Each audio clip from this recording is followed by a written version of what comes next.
तो चलिए दोस्तों, आज हम लोग the rise of nationalism in Europe class 10 का जो फर्स्ट चैप्टर है, इसमें फ्रेंच रेवोल्यूशन पढ़ रहे थे। तो उसी को आगे बढ़ाते हुए आज जो फोर्थ टॉपिक है the making of Germany and Italy, उसको हम लोग देख लेंगे। तो चलिए स्टार्ट करते हैं।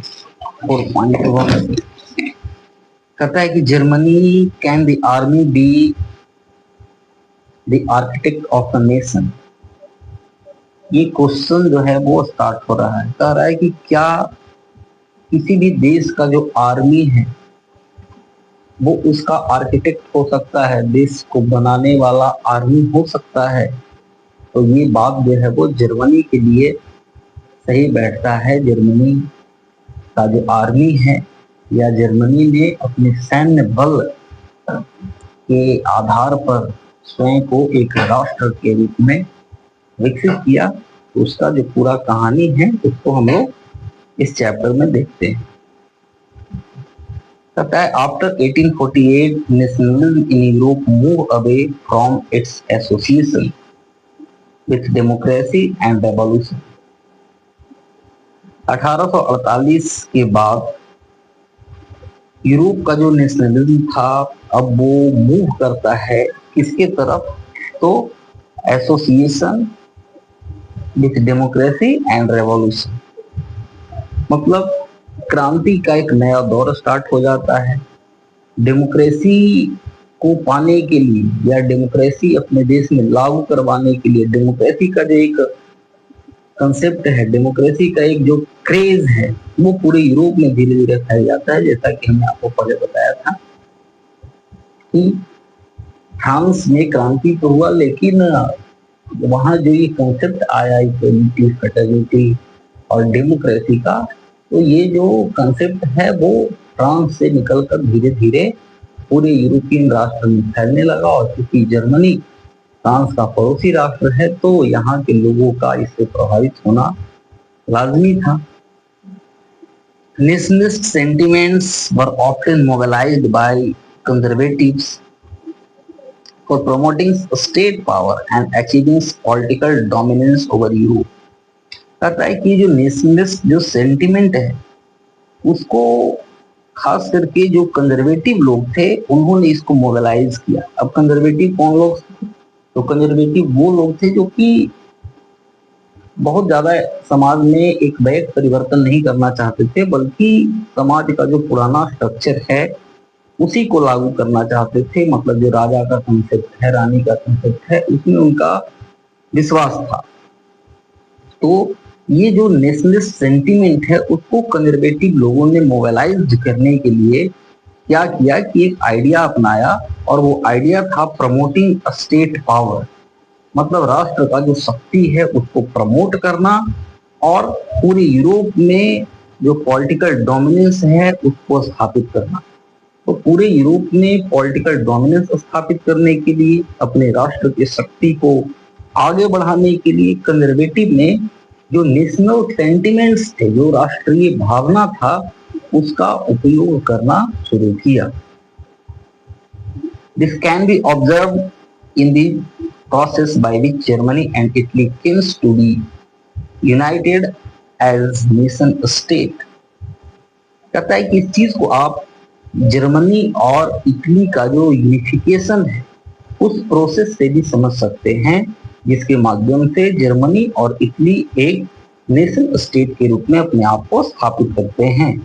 As you have seen, national feelings were widespread among middle class Germans who in 1848 tried to unite the different regions of the German Confederation into a nation state governed bye an elected parliament.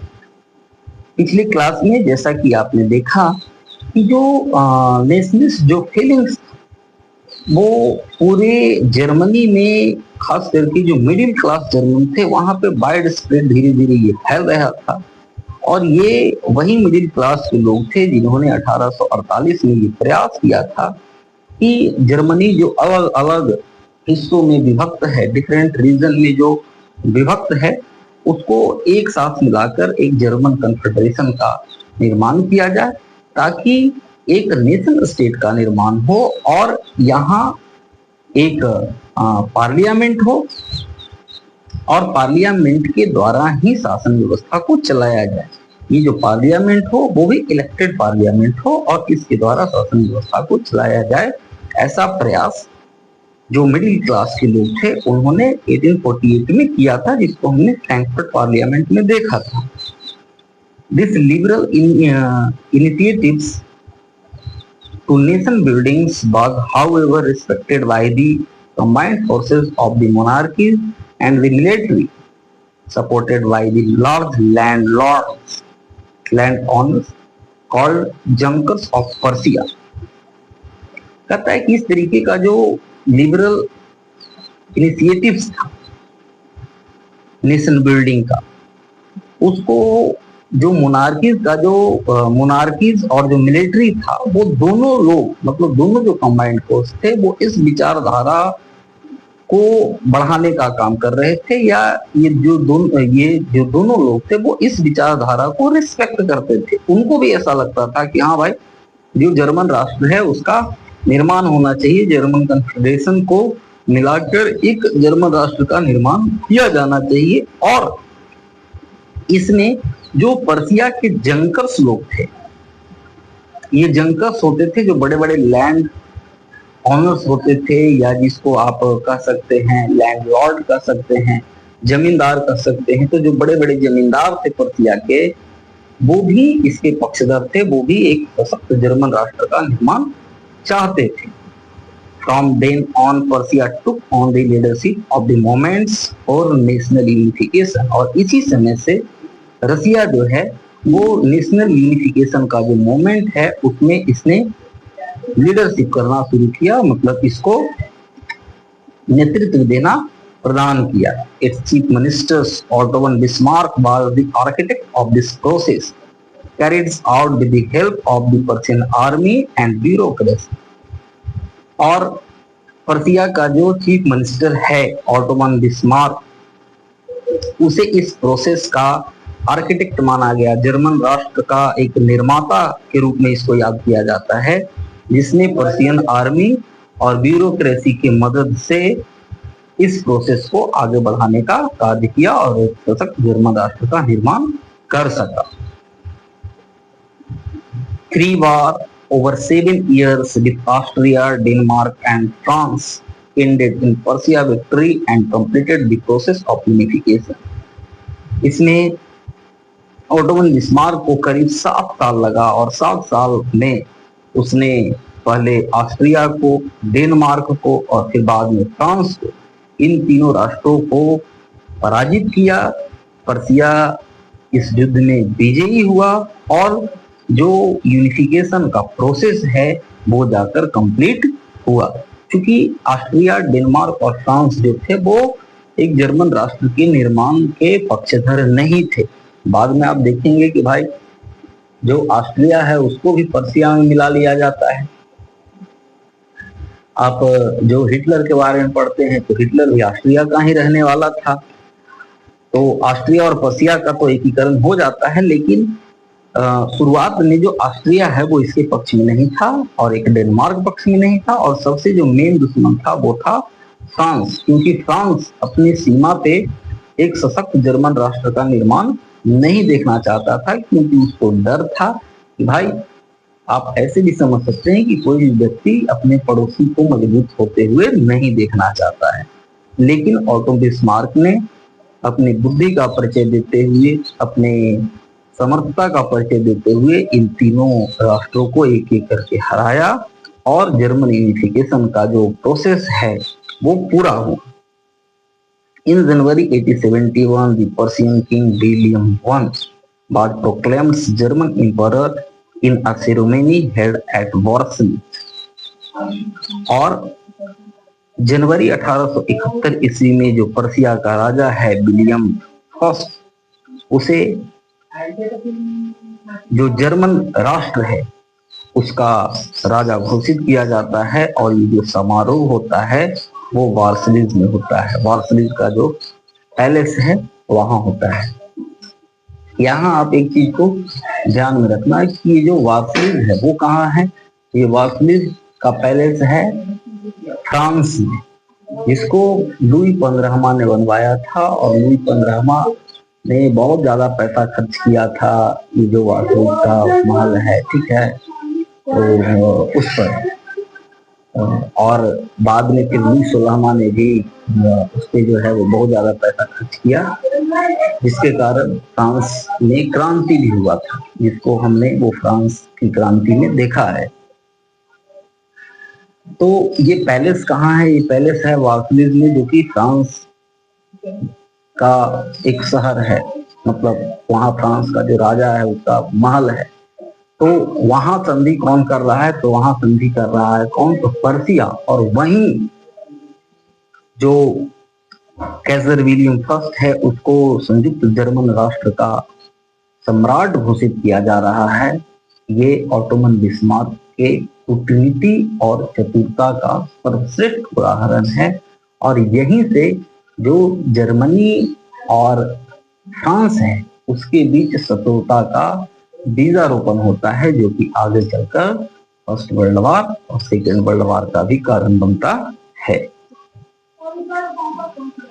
On the bitterly cold morning of 18th January 1871, an assembly comprises the princes of the German state, representatives of the army, important Prussian minister, including the chief ministers Ottoman Bismarck, gathered in the unheated hall of mirrors in the palace of Versailles to proclaim the new German emperor headed by Kaiser William I of Prussia। कहता है कि जब France युद्ध में पराजित हो जाता है तो जो पर्सिया का जो सेना है वो फ्रांस के अंदर तक पहुंच जाता है, और वही जो वर्साइल्स का जो महल है वहां ऑटोमन बिस्मार्क जो है 18 जनवरी 71 ईस्वी को वहां पे एक असेंबली जो है उसको बुलाया जाता है, जिसमें सारे जो जर्मन स्टेट के प्रिंसेस थे उनको बुलाया जाता है, आर्मी के जो बड़े बड़े अधिकारी थे, रिप्रेजेंटेटिव्स थे, उनको बुलाया जाता है, और जो ऑटोमन बिस्मार्क है चीफ मिनिस्टर वो तो है ही वहां। तो ये सारे लोग जो है वो यहाँ इकट्ठा होते हैं। ये पर्सिया ये जो पैलेस है वर्साइल्स का वो कहता है अनहीटेड हॉल ऑफ मिरर्स, मतलब ये मतलब बहुत खूबसूरत, उस समय पूरे यूरोप का सबसे खूबसूरत जो महल है वो माना जाता है इस महल को। और इसमें वो जो है मतलब ज्यादा से ज्यादा जो शीशा है, ठीक है ना, उसका उपयोग करके इसको बनाया गया था। तो वहां पे एक नए जर्मन जो राष्ट्र है उसका निर्माण की घोषणा की जाती है, और कैसर विलियम फर्स्ट को पर्सिया का राजा घोषित किया जाता है, या आप कह सकते हैं कि संयुक्त जर्मन राष्ट्र का राजा घोषित किया जाता है। The nation building process in Germany had demonstrated the dominance of Persian states power। ये जो जर्मन राष्ट्र का जो निर्माण था उसने एक प्रकार से जो पर्सिया का जो पावर है उसको डेमोन्स्ट्रेट किया, उसका प्रदर्शन वहां पे हो रहा था। मतलब भाई आप सोचिए कि आप अपने दुश्मन को हराए हैं, दुश्मन का जो महल है वहां पे बैठकर ये घोषणा कर रहे हैं। तो एक प्रकार से ये क्या कर रहा है कि मतलब एक ज्यादाती टाइप का आप इसको समझ सकते हैं कि आपका कोई दुश्मन है, आप दुश्मन को पीटे भी, उसके घर में घुस के बैठे भी, और समझौता भी जो है वो कर रहे हैं अपने अकॉर्डिंग, जबरदस्ती एक प्रकार से। मतलब इस प्रकार का वो प्रभाव है आपका कि भाई वो कुछ नहीं बोल रहा है। और यही कारण है कि आगे चलकर फिर फर्स्ट वर्ल्ड वॉर के बाद ट्रीटी ऑफ वर्साइल्स किया जाता है, और इसमें भी जो फ्रांस का जो मेन इंटेंशन होता है वो यही होता है कि ऑटोमन बिस्मार्क के समय, जर्मनी के एकीकरण के समय जो फ्रांस के साथ एक प्रकार से फ्रांस का जो बेइज्जती हुआ था उसका बदला लिया जाए। जैसा कि आप फर्स्ट वर्ल्ड वॉर के बाद देखेंगे कि ट्रीटी ऑफ जो वर्साइल्स है उसको बहुत हेटेड माना हिटलर ने, और मतलब जर्मन राष्ट्र का जो स्वाभिमान है उसके लिए उसको वो समझा कि भाई ये तो जर्मन राष्ट्र के स्वाभिमान को चुनौती है। तो ये जो लड़ाई है वो एक प्रकार से स्वाभिमान का लड़ाई चल रहा है, चुनौती का लड़ाई चल रहा है, जिसका शुरुआत यहाँ से होता है। कहता है कि the new state placed a strong emphasis on modernizing the currency, banking, legal and judicial system in Germany। अब ये जो नया स्टेट बनता है, जो नया जर्मन राष्ट्र का निर्माण किया जाता है, उसने जो करेंसी है उसके मॉडर्नाइजेशन पर जोर दिया कि भाई पहले हमने देखा कि जर्मनी जब छोटे छोटे टुकड़ों में विभक्त था तो कई एक प्रकार के अलग अलग करेंसी अलग अलग रीजन में चलते थे, जिससे जो व्यापारी लोग थे उनको भी बड़ा मुश्किल होता था। ठीक है, तो अब क्या किया गया कि करेंसी जो है उसको एक कर दिया गया और उसको मॉडर्न बनाया गया। जो बैंकिंग और लीगल बैंकिंग है उसको मॉडर्न बनाया गया। लीगल और जो जुडिशियल सिस्टम है जर्मनी का उसको भी मॉडर्न बनाया गया, उसमें भी सुधार किया गया। Persian measures and practices often become a model for the rest of Germany. और वेट और मेजरमेंट का जो सिस्टम अलग अलग जगहों पे अलग अलग था, तो इस चीज को भी क्या किया जाता है कि इसमें भी सुधार किया जाता है और वेट एंड मेजरमेंट का जो सिस्टम है उसको सुधारा जाता है।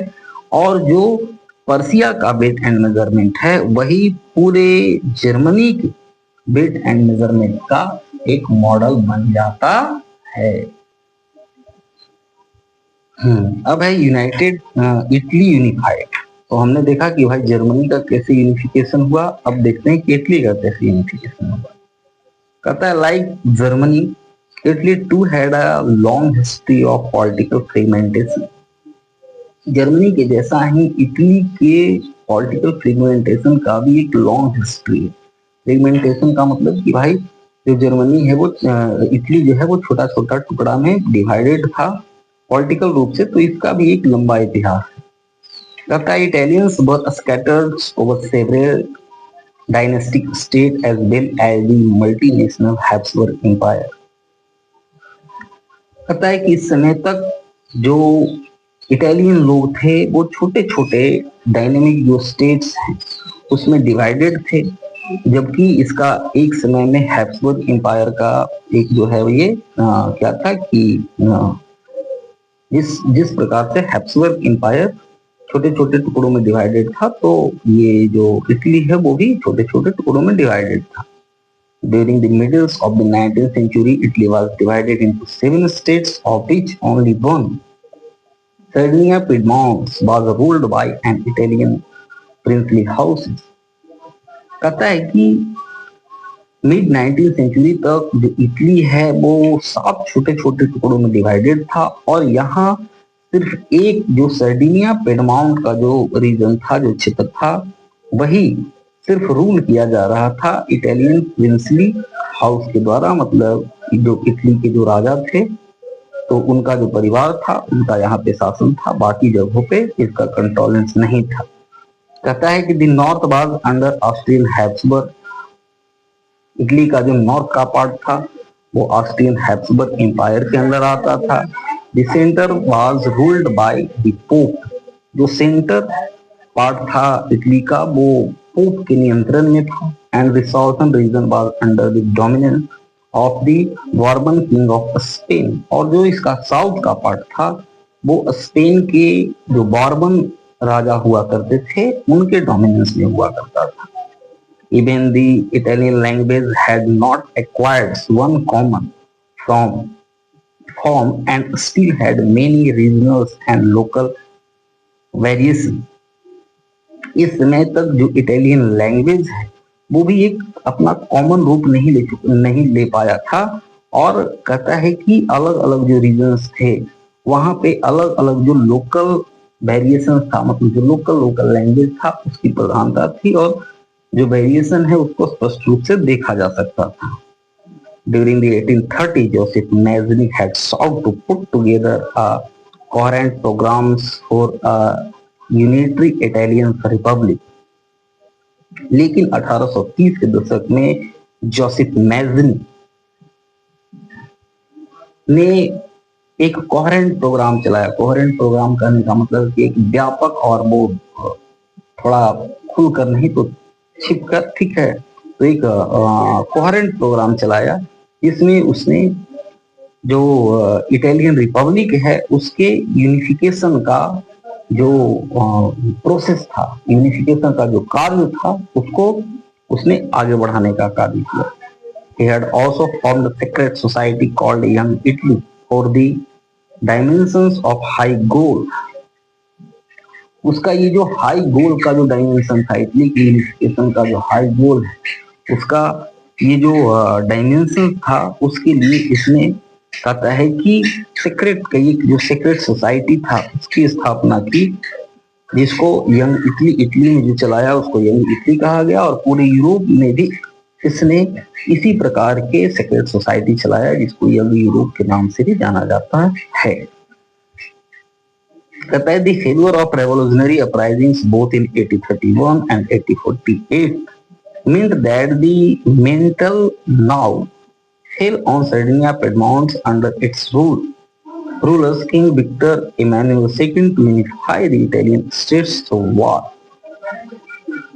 कहता है कि इटली के एकीकरण का जो प्रयास है वो 1831 और 1848 में किया गया था रेवोल्यूशनरी अपराइजिंग के द्वारा, मतलब क्रांतिकारी आंदोलन के द्वारा, लेकिन दोनों बार ये सक्सेसफुल नहीं हुआ। इसलिए जो सर्डिनिया पिडमाउंट था, अब उसको मेंटली रूप से ऐसा लग रहा था कि भाई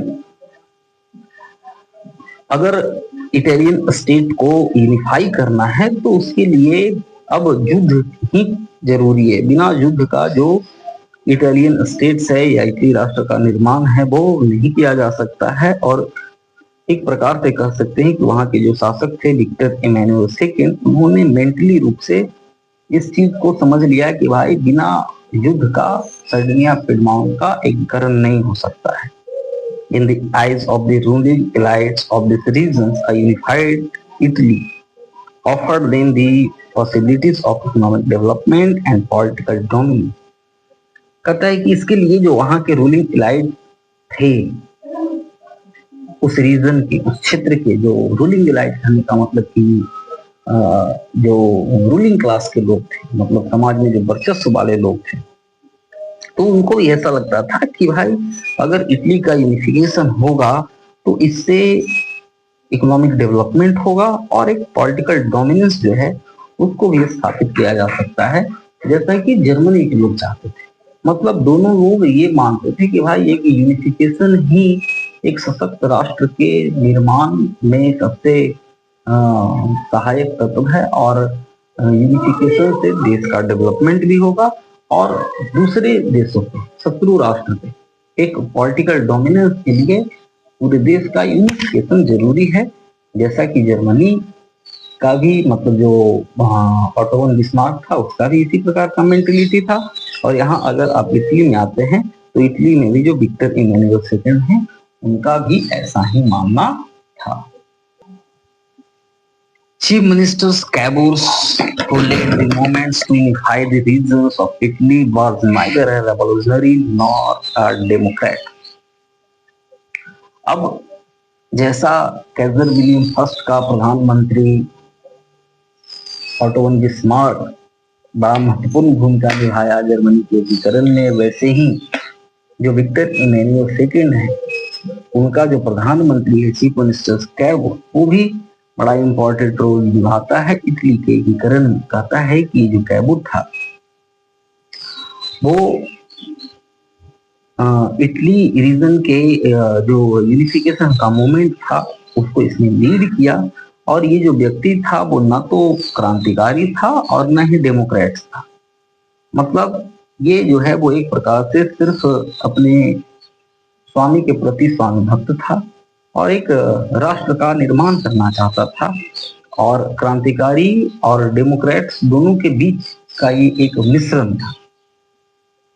Like many other wealthy and educated members of the Italian elite, he spoke French much better than he did Italian। कहता है कि जैसा कि बहुत सारे जो वेल्दी और एजुकेटेड मिडिल क्लास के लोग थे, इटालियन इलाइट वर्ग के, मतलब इटली के जो सम्राट परिवार के लोग थे, जो कि अधिकतर फ्रेंच जो है वो बोलते थे, इटालियन से ज्यादा अच्छा वो फ्रेंच बोलते थे। तो उसी प्रकार से ये भी था, क्योंकि उस समय हमने आपको पिछली क्लास में बताया होगा कि जो सोसाइटी था वो सोसाइटी में जो फ्रेंच लैंग्वेज है उसको बढ़ाया गया, उसको आगे किया गया और ऐसा माना गया कि भाई फ्रेंच जो लैंग्वेज है वो सोसाइटी में जो सम्राट परिवार के लोग हैं, जो ज्यादा पढ़े लिखे लोग हैं या ज्यादा डेवलप्ड लोग हैं, उनका एक निशान बन गया।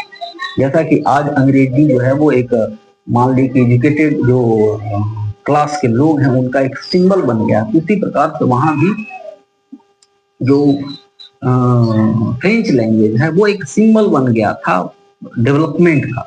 तो ये भी मतलब जो कैवुर भी था वो भी इटालियन से ज्यादा अच्छा जो है वो फ्रेंच लैंग्वेज बोलता था। कहता है कि through a tactful diplomatic alliance with France engaged by Cavour, Sardinia Piedmont succeeded in defeating the Austrian forces in 1859। इसके लिए कैवुर ने क्या किया कि भाई ये देखा कि सबसे पहले जो फ्रांस है उसको उसके साथ दोस्ती किया जाए, क्योंकि फ्रांस से दोस्ती करने का जो फायदा है वो ये होगा कि फ्रांस की मदद से जो दूसरे शत्रु राष्ट्र है उनको पहले पराजित किया जाए। और इसने एक बड़ा ही टेक्निकल जो डिप्लोमेटिक अलायंस है वो फ्रांस के साथ किया, जैसा कि बिस्मार्क ने भी किया। बिस्मार्क ने भी बहुत सारे गुप्त संधियों का जन्मदाता भी बिस्मार्क को माना जाता है। तो उसी प्रकार से कैवुर ने भी टेक्निकल डिप्लोमेटिक अलायंस किया फ्रांस के साथ और उसने 1859 में जो ऑस्ट्रियन फोर्सेस है उसको पराजित कर दिया और इसमें सर्डिनिया पिडमॉन्ट जो है वो सक्सेसफुल हुआ। Apart from regular troops, a large number of armed volunteers under the leadership of Joseph Garibaldi joined the fray। कहता है कि इस युद्ध में जो रेगुलर ट्रूप्स था जर्मनी का उससे ज्यादा संख्या में जो आर्म्ड वॉलेंटियर्स थे वो इस युद्ध में उन्होंने पार्टिसिपेट किया जोसेफ गैरिबाल्डी के नेतृत्व में, क्योंकि उनको लगता था कि भाई ये जो है ये तो एक राष्ट्र निर्माण का कार्य है, ठीक है, हम अपने देश के लिए लड़ रहे हैं। तो बहुत सारे जो लोग थे उन्होंने इसमें सहयोग किया और गैरिबाल्डी जो था वो उसका लीडर था। इन 1860 they marched into South Italy and the kingdoms of the two Sicilies and succeeded in winning the support of the local peasants in order to drive out the Spanish ruler। कहता है कि 1860 ईस्वी में ये जो Garibaldi के नेतृत्व में जो आर्म वॉलंटियर्स उन्होंने मार्च किया साउथ इटली से होते हुए, ये जो है वहां से आगे बढ़ते हुए जो किंगडम ऑफ टू सिसिलीज था वहां ये पहुंचते हैं और वहां पे जो लोकल पीजेंट्स थे, जो लोकल किसान लोग थे, उनका भी सपोर्ट इनको बहुत ज्यादा मिला, क्योंकि गैरिबाल्डी का इस प्रकार का व्यक्तित्व था कि लोग जो है वो उनके साथ धीरे धीरे करके जुड़ते चले गए, इसलिए कि भाई ये जो स्पेनिश रूलर है उसको इटली से भगाया जाए और इटली का एकीकरण किया जा सके, इटली जो राष्ट्र है उसका निर्माण किया जा सके। In 1861, Victor Emmanuel II was proclaimed King of United Italy और 1861 ईस्वी में विक्टर इमैनुअल सेकंड को संयुक्त इटली राष्ट्र का राजा घोषित किया जाता है, जैसा कि वहां जर्मनी में कैसर विलियम फर्स्ट को राजा घोषित किया जाता है। कहता है however much of the Italian populations among whom rates of illiteracy were very high remained peacefully unaware of liberal nationalist ideology। कहता है कि कार्य तो हो गए, गैरिबाल्डी के नेतृत्व में जो किसान लोग थे वो भी इकट्ठा हो गए, वो भी गैरिबाल्डी के साथ जुड़ गए, बहुत सारे जो वॉलेंटियर्स थे वो भी जुड़ गए, लेकिन कहता है कि जो इटालियन पॉपुलेशन था उस समय का वो अधिकतर इलिटरेट था, मतलब लिटरेसी रेट जो था वो बहुत कम था और इलिटरेसी रेट बहुत ज्यादा था, मतलब निरक्षरता बहुत ज्यादा था और साक्षरता दर बहुत कम था। कहता है कि उसमें से जो बहुत सारे लोग थे भाई अब पढ़े लिखे नहीं है, तो उनको ये जो गैरिबाल्डी का जो नेशनलिस्ट आइडियोलॉजी है, लिबरल नेशनलिस्ट आइडियोलॉजी, वो इस आइडियोलॉजी को समझते भी नहीं थे, अनअवेयर थे, उससे जागरूक नहीं थे, फिर भी वो जो है गैरिबाल्डी के साथ जुड़ गए, जुड़ तो गए, लेकिन जो लिबरल नेशनलिस्ट आइडियोलॉजी है उसको ये नहीं समझते थे, क्योंकि बहुत सारे जो लोग थे वो इलिटरेट थे, और जब इलिटरेट वो रहेंगे तो जो आइडियोलॉजिकल जो वार है या जो आइडियोलॉजिकल जो अंडरस्टैंडिंग है वो उनके अंदर कम होगा। The peasant masses who had supported Garibaldi in southern Italy had never heard of Italia and believed that La Talia was Victor Emmanuel's wife. यहाँ एक बड़ा ये दिलचस्प है, इसको आप अच्छे से समझिएगा। कहता है कि जो पिजेंट्स थे जो कि गॉरिबोल्डी के साथ जुड़ गए, ठीक है कि भाई हमको जो है वो एक इटली राष्ट्र का निर्माण करना है, ठीक है, जैसा कि हम लोग समझ रहे हैं। लेकिन कहता है कि जो पिजेंट्स थे जिन्होंने कि गॉरिबोल्डी को सपोर्ट किया था सॉर्दर्न इटली में, उसने इटालिया नाम कभी सुना नहीं था। ये जो गॉरिबोल्डी जो इटालिया शब्द का प्रयोग करता था, वो उसको इस प्रकार से एक व्यक्ति के रूप में प्रोजेक्ट करता था कि ये जो लोग थे, ये जो किसान थे, जो निरक्षर लोग थे, उनको ऐसा लगता था कि ला तालिया जो है वो विक्टर इमैनुअल की पत्नी है, और उनके लिए ये युद्ध हो रहा है। राजा के ऊपर कोई संकट है तो भाई हम लोगों को एकजुट हो जाना चाहिए, या हम लोगों को उनका मदद करना चाहिए, हम लोगों को उनका सहयोग करना चाहिए, और ये जो स्पेनिश रूलर्स हैं उनके खिलाफ हम लोग को आंदोलन करना चाहिए, या उनको यहाँ से निकाल कर बाहर कर देना चाहिए। तो यहाँ जो है वो एक बड़ा इंटरेस्टिंग फैक्ट जो है वो भी आपको समझाया है। फिर है का अब है 4.3, अब हम जर्मनी और इटली पढ़ लिए। अब जो एक है स्ट्रेंज केस ऑफ ब्रिटेन, उसको देखेंगे। कहता है कि the model of the nation और the nation state, some scholars have argued, is great Britain. कहता है कि जो नेशन का जो मॉडल है या नेशन स्टेट का जो मॉडल है, तो कुछ जो स्कॉलर्स हैं वो ये आर्ग्यू करते हैं, ये मतलब उस पर अपना मत रखते हैं कि जो ग्रेट ब्रिटेन है वो एक प्रकार से मॉडल ऑफ नेशन है या नेशन स्टेट का एक मॉडल है, ठीक है। कहता है कि in Britain the formation of the nation state, मतलब ब्रिटेन में जो नेशन स्टेट का जो फॉर्मेशन है वो शुरू होता है was not the result of a sudden upheaval or revolution। मतलब जिस प्रकार से हमने देखा कि भाई इटली के एकीकरण का एक अलग अलग प्रोसेस था, जिसमें रेवोल्यूशन हुए, क्रांति हुए, या फ्रांस की क्रांति में हम देखते हैं कि इस प्रकार से अपहेवल हुए। लेकिन कहता है कि जो ग्रेट ब्रिटेन है वहां पे इस प्रकार का नहीं हुआ। वहां जो सडन अपहेवल या रेवोल्यूशन जो है उसका रिजल्ट नहीं हुआ कि वहां नेशनल स्टेट का निर्माण हुआ। तो भाई वहां कैसे हुआ? तो कहता है कि it was the result of a long drawn out process. मतलब जो ग्रेट ब्रिटेन में जो नेशन स्टेट का निर्माण हुआ उसका एक लंबा चौड़ा प्रोसेस था, लंबा चौड़ा इतिहास। कैसे? कहता है कि there was no British nation prior to the 18th century. 18वीं शताब्दी से पहले कोई ब्रिटेन नेशन नहीं था, मतलब ब्रिटेन में नेशन स्टेट का जो कॉन्सेप्ट है वो नहीं था। The primary identities of the peoples who inhabited the British Isles were ethnic ones such as English, Wales, Scots और Irish। कहता है कि जो प्रारंभ में जो इनका जो आइडेंटिटीज था, मतलब इनका जो पहचान था लोगों का जो भी ब्रिटेन में रहते थे, वो अलग अलग इथनिक ग्रुप के थे। मतलब कुछ जो था वो इंग्लिश थे, कुछ वेल्स थे, कुछ स्कॉटिश या इरिश थे। All of this ethnic groups had their own culture and political traditions. और ये जो अलग अलग इथनिक ग्रुप के लोग थे, इनका अपना अपना कल्चरल और पॉलिटिकल ट्रेडिशंस था, मतलब अलग अलग कल्चर था और अलग अलग पॉलिटिकल ट्रेडिशंस था। But as the English nation steadily grew in wealth, importance and power, it was able to extend its influence over the other nations of the island।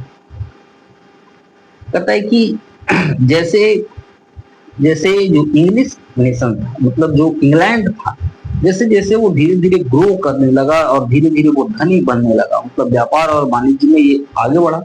Bharat को भी इतना दिन तक गुलाम बना के रखा, और माना जाता है कि हाँ, पूरे विश्व में जो है वो इसका सबसे ज्यादा उपनिवेश था ब्रिटेन का। अमेरिका भी इसका कभी उपनिवेश हुआ करता था। तो कहता है कि जो इंग्लिश नेशन था, जैसे जैसे इसने ग्रो किया, जैसे जैसे ये अमीर होता गया, तो इसका जो इम्पोर्टेंस और जो पावर है वो धीरे धीरे बढ़ने लगा। जो बाकी और आइसलैंड, मतलब इंग्लैंड जो है वो टापुओं पर बसा हुआ है, ठीक है, वहां पे और जो हमने ये बताया कि जो वेल्स हैं, इरिस हैं, ठीक है, ये सारे उसके एक प्रकार से कह सकते हैं कि पड़ोसी हैं या उससे लगे हुए हैं, लेकिन ये सारा का सारा जो है वो एक प्रकार से आइसलैंड ग्रुप के कंट्रीज। तो कहता है कि जैसे जैसे जो इंग्लिश है उसका पावर बढ़ने लगा, वो अमीर होने लगा, तो इसका जो इन्फ्लुएंस है, इसका जो प्रभाव है, वो आइसलैंड के बाकी जो नेशंस थे उसके ऊपर भी बढ़ने लगा, over the other nation of the island. मतलब आइसलैंड में जो और दूसरे नेशंस थे उनके ऊपर ये जो इंग्लिश था उनका प्रभाव बढ़ने लगा। The English Parliament, which had seized powers from the monarchies in 1688 at the end of a protected conflicts, was the instruments through which nation state with England at its centers came to be formed। कहता है कि English parliament, हमने देखा था कि भाई 1688 का जो गौरवपूर्ण क्रांति है इंग्लैंड का, तो इसको भी आपको कल पढ़ाएंगे, ठीक है, इंग्लैंड का गौरवपूर्ण क्रांति के बारे में।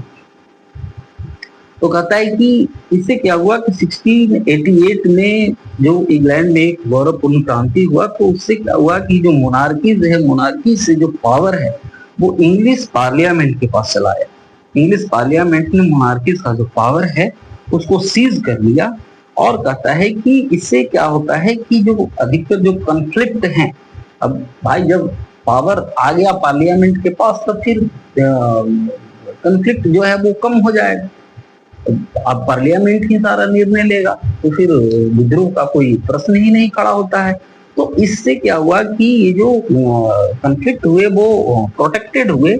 और कहता है कि हाँ, was the instruments through which a nation state with England at its centers came to be formed। और ये एक इंस्ट्रूमेंट के रूप में इसने कार्य किया नेशन स्टेट के बिल्डिंग में। मतलब 1688 में यूरोप में जो गौरवपूर्ण क्रांति हुआ उसने नेशन स्टेट के एक इंस्ट्रूमेंट के रूप में कार्य किया, जिसमें इंग्लैंड जो है वो सेंटर रहा और बाकी जो और राष्ट्र थे वो उसके साथ एसोसिएट हो गए, बाकी उसके साथ जुड़ गए, ठीक है। मतलब इन सारे लोगों ने एक सामूहिकता का परिचय देते हुए इनको लगा कि भाई हम लोग सब तो एक ही हैं, हम लोग सारे राजा से परेशान थे, तो अब राजा खत्म हो गया, अब मतलब राजा तो है लेकिन राजा का पावर कम हो गया और पार्लियामेंट शासन व्यवस्था चला रहा है। तो एक प्रकार से इन लोगों में संतुष्टि का भावना आया और इन्होंने इंग्लैंड की अधीनता, या एक प्रकार से कह सकते हैं कि इंग्लैंड का जो सर्वोच्चता था वो उसको स्वीकार कर दिया। बाद में क्या होता है कि the act of union 1707 between England and Scotland that resulted in the formation of the United Kingdom of the Great Britain meant, in fact, that England was able to impose its influence on Scotland। बाद में 1707 में एक act किया जाता है England और Scotland के बीच, जिसमें ये होता है कि अब जो है वो इंग्लैंड जो है उसका नाम बदलकर United kingdom of great Britain हो जाता है, जिसमें स्कॉटलैंड भी शामिल हो जाता है। और इससे क्या होता है कि इंग्लैंड का जो इन्फ्लुएंस है वो अब स्कॉटलैंड के ऊपर देखा जाता है। मतलब स्कॉटलैंड जो है वो इंग्लैंड के इन्फ्लुएंस में चला आता है, इसके प्रभाव में चला आता है। The British Parliament was henceforth dominated by its English members। The growth of the British identity meant that Scotland's distinctive culture and political institutions were systematically suppressed। लेकिन क्या होता है कि जो ब्रिटिश पार्लियामेंट है उसमें अभी भी जो डोमिनेंस है वो इंग्लिश मेंबर्स का ही होता है। अंग्रेज लोग ही ज्यादा होते हैं। इसलिए जो ब्रिटिश आइडेंटिटी है उसको आगे बढ़ाने का काम किया जाता है। और जो स्कॉटलैंड है, तो स्कॉटलैंड का जो डिस्टिंक्टिव कल्चर है या जो उनका पॉलिटिकल इंस्टीट्यूशंस है उसको धीरे धीरे करके सुप्रेस किया जाता है या उनको धीरे धीरे मतलब कम करने का प्रयास किया जाता है। The Catholic cleanse that inhabited the Scottish highlands suffered terrible repressions whether they attempted to assess their independence।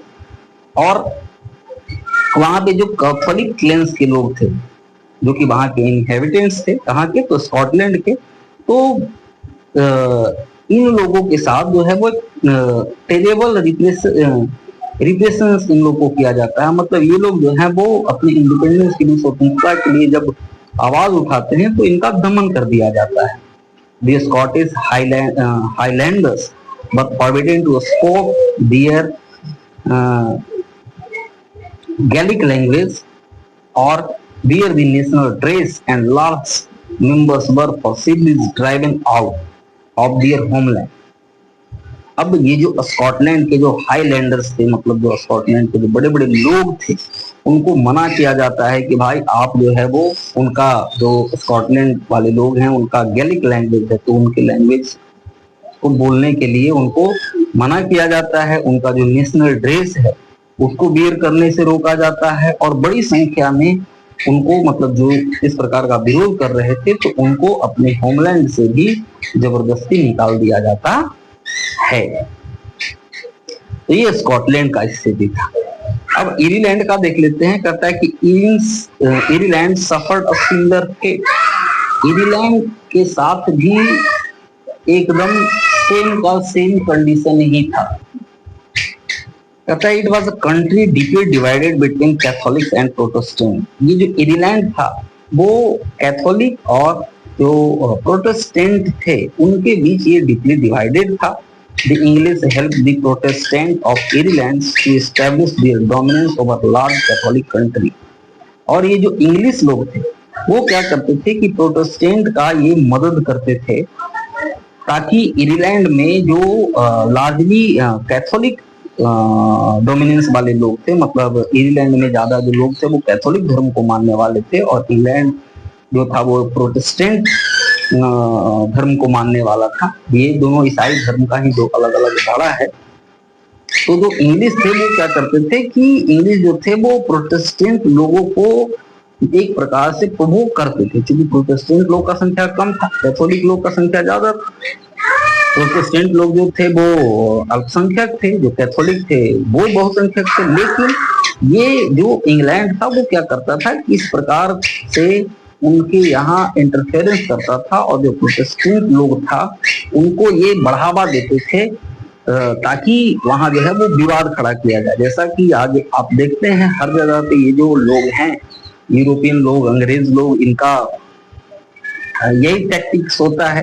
ठीक है, आज आप अगर देखें कि भाई जहां भी अगर भारत पाकिस्तान का देखा जाए तो पाकिस्तान को परमाणु बम बनवाने में सहयोग करने वाला अमेरिका, ठीक है, क्योंकि उसको पता था कि भाई भारत को जो है उसको कंट्रोल करके रखना है, तो जो अल्पसंख्यक है उसको भड़का के रखो। या जब भारत पाकिस्तान आजाद हो रहा था तो एक पाकिस्तान राष्ट्र का निर्माण करके चला गया।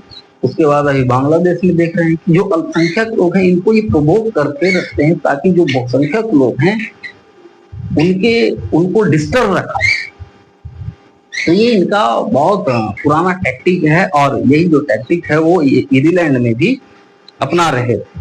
कहता है कि Catholic revolt against British dominance were suppressed. और जो कैथोलिक लोग विरोध करते थे ब्रिटिश डोमिनेंस के खिलाफ उनको पूरी तरीके से सुप्रेस्ड कर दिया जाता था, उनको दबा दिया जाता था।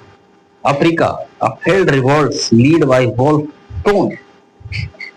After a failed revolt led by Wolfe Tone and his United Irishmen, 1798 Ireland was forcibly incorporated into the United Kingdom in 1801। वहां पे एक विद्रोह भी होता है जिसको लीड कर रहे होते हैं वोल्फ टोन, लेकिन ये जो उनका विद्रोह है वो फेल हो जाता है और जो उनका जो यूनाइटेड आयरलैंड है, ठीक है ना, उसका निर्माण किया जाता है 1798 में। और आयरलैंड को ये फोर्सिबली उस पर ये दबाव डाला जाता है कि यूनाइटेड किंगडम का वो एक हिस्सा बन जाए 1801 ईस्वी में। A new British nation was formed through the propagations of a dominant English culture। अब ये जो एक नया ब्रिटिश नेशन बना, इसमें जो कल्चरली अगर डोमिनेंस कहा जाए तो वो ब्रिटिश कल्चर का डोमिनेंस था। The symbol of the new Britain, the British flag, union jack, the national anthem, god save our noble king, the English language were actively promoted, and the older nations survived only as subordinate partners in his union। अब जो नया Britain बना, उसका जो symbol था वो union Jack को रखा जाता है, जो कि ब्रिटिश का जो नेशनल फ्लैग है। जो नेशनल एंथम है वो है god slave our noble king. और जो इंग्लिश लैंग्वेज है उसको प्रमोट किया जाता है। जो ओल्डर नेशंस हैं, अब वो क्या कर रहे थे कि अब वो एक प्रकार से इस यूनियन का एक सब ऑर्डिनेट पार्टनर के रूप में सरवाइव कर रहे थे। तो इस प्रकार हमने देखा कि कैसे ब्रिटेन ने भी अपना जो यूनिफिकेशन है उसको किया, और किस प्रकार से जो आयरलैंड है या स्कॉटलैंड है उसको धीरे धीरे करके अपने अंडर लाया, और एक जो यूनाइटेड ब्रिटेन है उसका निर्माण हो कर पाया। तो फिर मिलते हैं नेक्स्ट क्लास में।